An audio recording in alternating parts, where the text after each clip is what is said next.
So I have a couple of things, but the first thing I have a question about is time. Many years ago, I was going to school full-time and I was working full-time, and I had kids in a house. And I found that I had to really hyper-focus.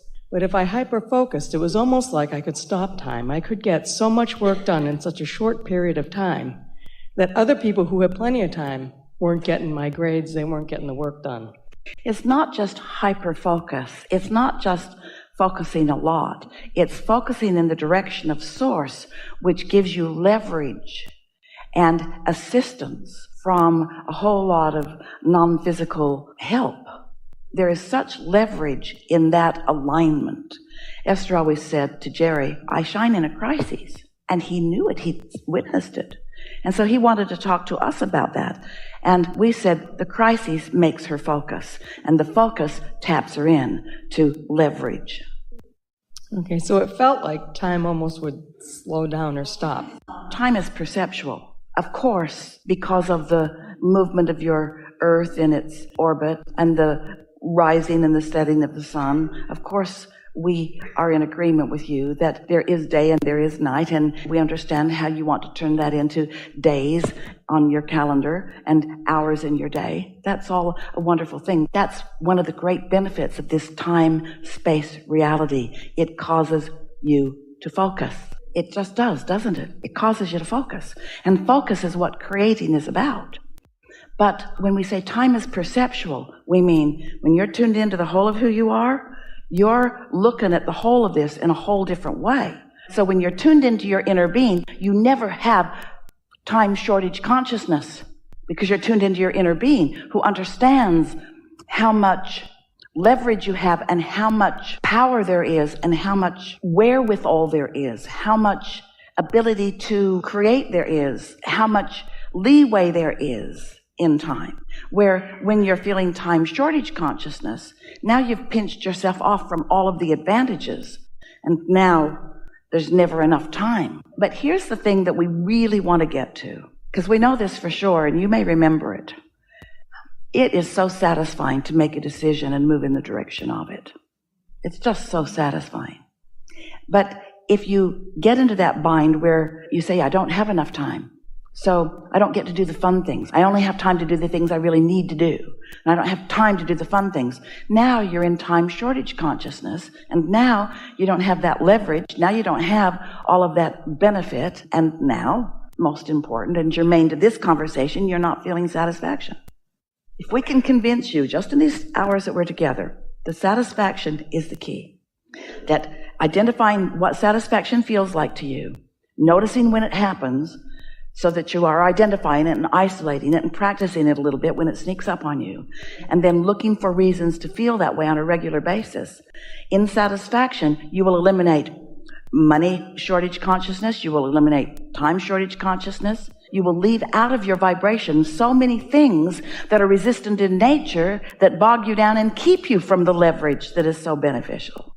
So when I felt the feeling that time is now moving really fast, even the children who usually would feel like time is dragging because they're waiting to grow up, even when they feel like time is moving faster, it's still the same thing, just in the opposite. Esther has been wanting to slow time down. So she thought, maybe I'll try to see life through the eyes of Luke. He's 12. Because Esther remembers what you said, how slow time went. But time's not going slow for Luke. He's all tapped in, tuned in, turned on. So then she thought, well, to slow time down, I got to find some really miserable person. Focus there. See if I can bring some drudgery into this fast.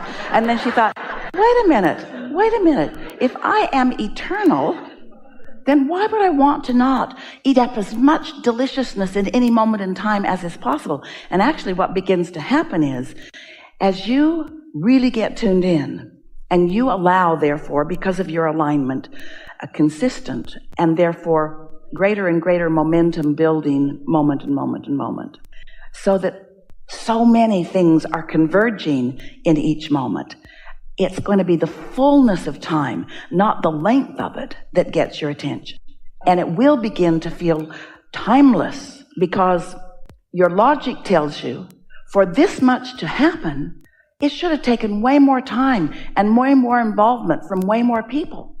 As you start feeling the satisfaction of the leverage and the assistance and the clarity that you've tapped into, you won't be having a time discussion. It will be more like how much can I let in any moment in time? How many wonderful things could converge now and now and now and now? How many nice people could rendezvous with me in this segment of my life experience? How much bounce could I get from this? Or how much clarity could I get from this? Or how much love can I flow during this? In other words, your moments in time have so much more potential than any of you are allowing. But when you begin to see and be through the perspective of Source, who is timeless and limitless and who knows everything you want and who has the wherewithal to inspire you in perfect timing or rendezvous with things that thrill you, it won't be long before you won't be watching the calendar, you won't be counting the years. You will just be knocked over with how much deliciousness you get in a day. Sometimes you say it too. Esther will say with friends, we have more fun today than most people have all year. I laughed more in the last hour than most people ever do. Or do in a long time. Something more? Yes.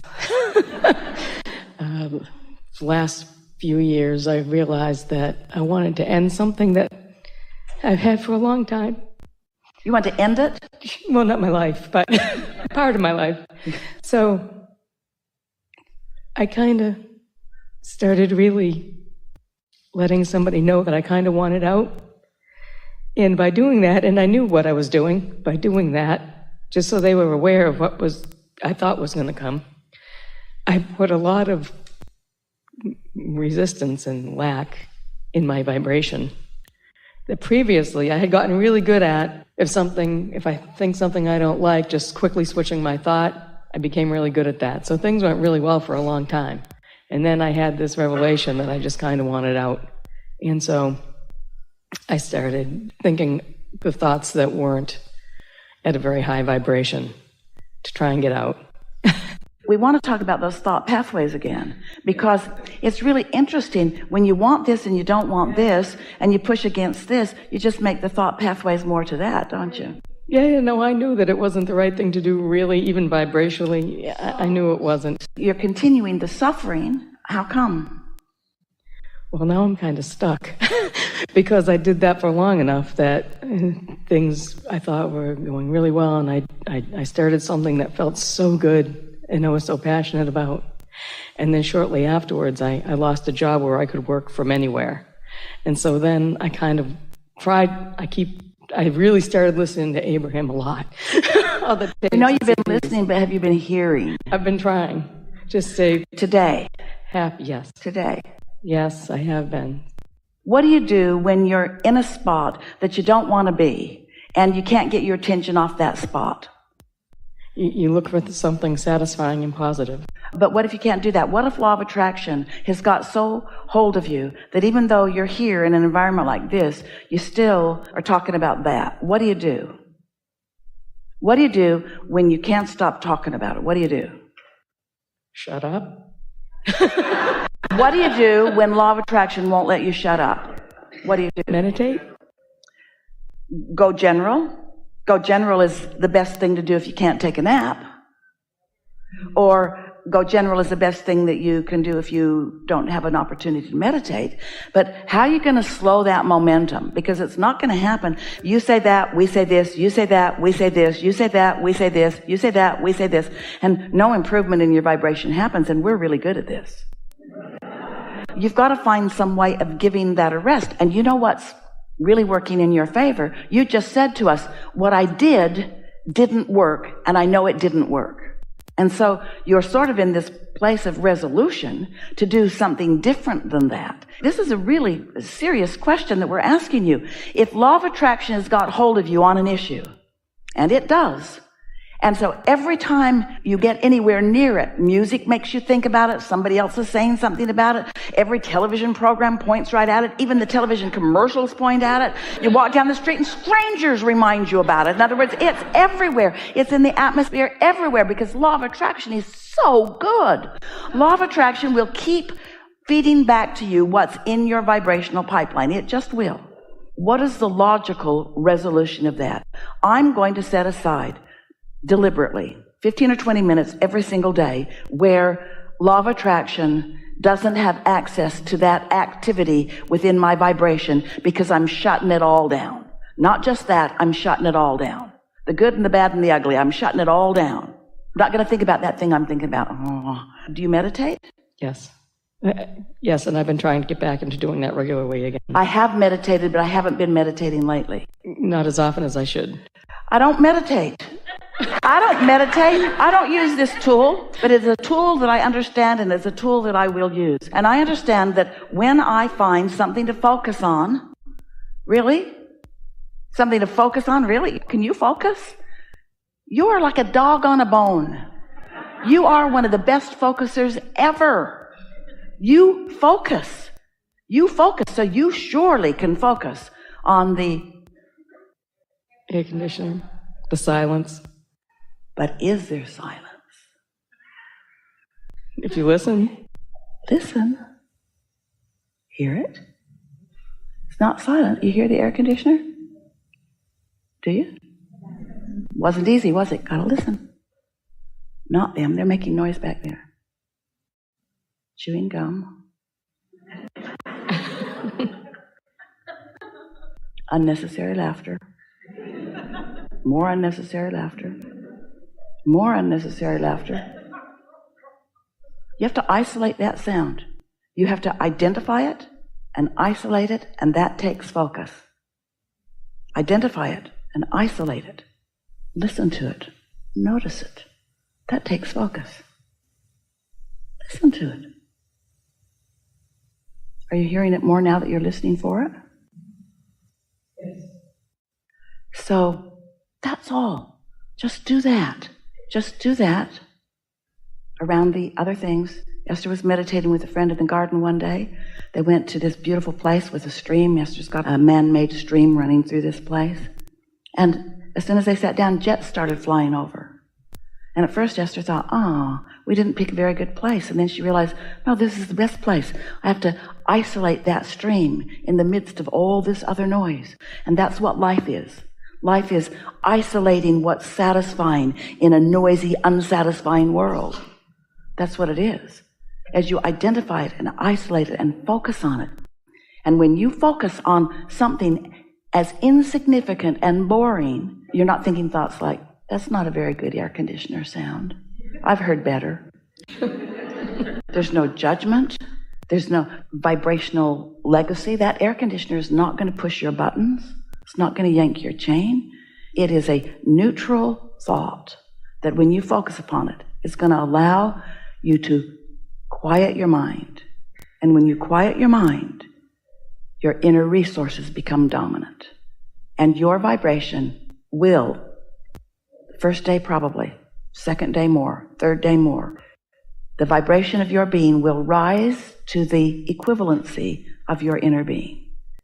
And you will turn the vibrational corner. Your vibrational point of attraction has shifted. So now, even though law of attraction is still standing by, ready to jump on board anything you think about, it's less likely that you'll go there. You will go there because you don't stop any of those thoughts cold turkey, but tomorrow you're going to meditate again. And tomorrow you're going to isolate that air conditioner even more. And tomorrow your vibration is going to rise and you're going to tune in to the frequency of who you are. And your point of attraction is going to shift even more.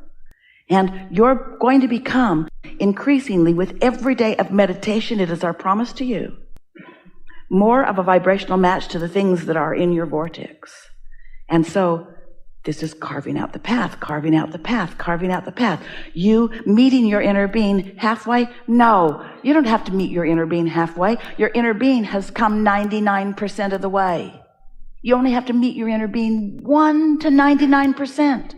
Your inner being is so powerful and so clear, and there is so much of you that is rooted in that. It is so much more natural for you to go that way than for you to go that way. It's not a difficult thing to do, but you have to do it.